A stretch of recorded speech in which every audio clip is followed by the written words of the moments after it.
സ്നേഹം നിറഞ്ഞ വൈദികരെ, സമർപ്പിതരെ, മാതാപിതാക്കളെ, സഹോദരന്മാരെ, ചെറുപ്പക്കാരെ, കുഞ്ഞുങ്ങളെ,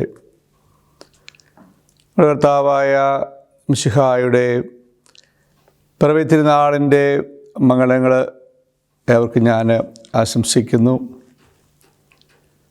ഈശോയുടെ ജനന തിരുനാൾ നമ്മൾ ആഘോഷിക്കുമ്പോൾ പ്രധാനമായിട്ടും അതിലൂടെ നമുക്ക് ലഭിക്കുന്ന സന്തോഷവും സമാധാനവും ഏവർക്കും ഉണ്ടാകട്ടെ എന്ന് ഞാൻ പ്രത്യേകമായിട്ട് പ്രാർത്ഥിക്കുകയാണ്. ഇത് ഈശോയുടെ ജനനത്തിരുനാളാണ്. ഇതിലൂടെയാണ് നമുക്ക് രക്ഷ ലഭിക്കുന്നത്. രക്ഷ എന്നതുകൊണ്ട് ഞാൻ മനസ്സിലാക്കുന്നത് ഗോഡ്സ് യൂണിയൻ വിത്ത് മേൻ എന്നുള്ളതാണ്. ദൈവത്തിൻ്റെ മനുഷ്യരോടുള്ള ഐക്യമാണ്.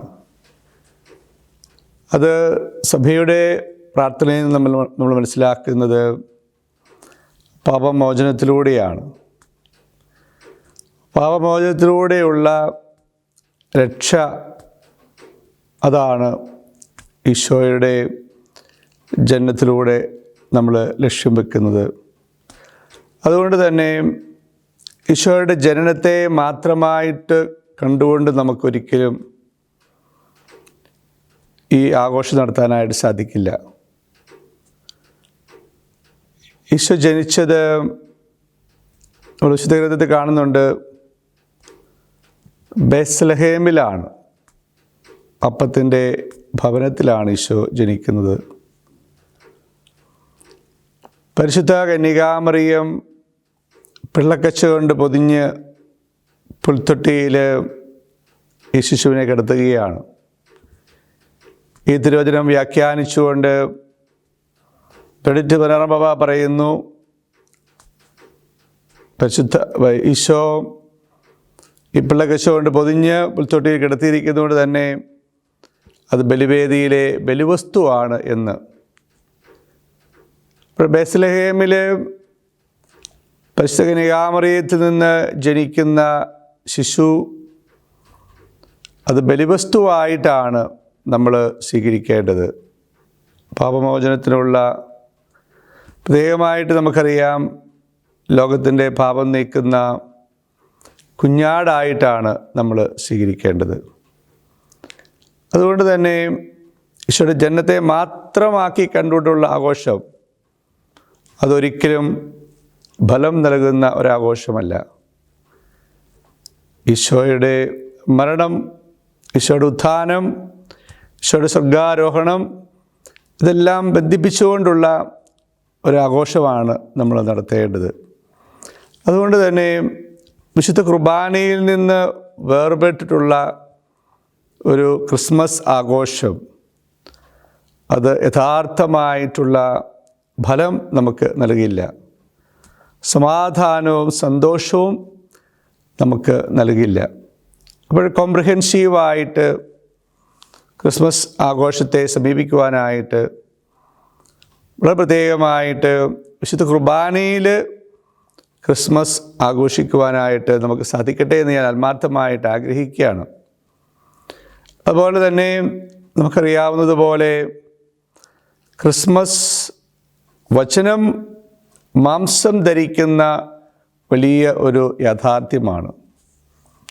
അതുകൊണ്ട് തന്നെ തിരുവചനത്തിൽ നിന്ന് വേർപെട്ടുള്ള ഒരാഘോഷവും യഥാർത്ഥമായിട്ടുള്ള ആഘോഷമല്ല.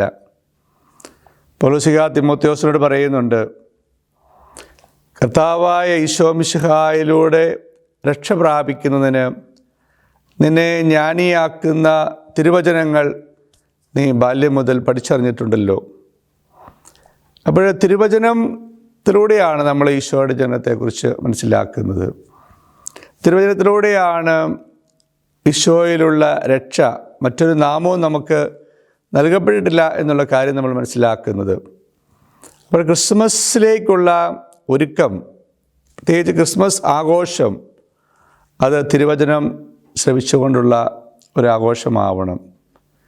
അതുപോലെ തന്നെ നമ്മുടെ രൂപത വളരെ പ്രത്യേകമായിട്ട് ആധ്യാത്മിക വർഷത്തിലാണ്. ഈ ആധ്യാത്മിക വർഷത്തിൽ നമ്മൾ പ്രാധാന്യം നൽകുന്നത് തിരുവചന ശ്രവണത്തിനാണ്. അതുപോലെ തന്നെ കുദാശകളുടെ സ്വീകരണത്തിനാണ്. യാമപ്രാർത്ഥനകളിലുള്ള പങ്കുചേരലിലാണ്.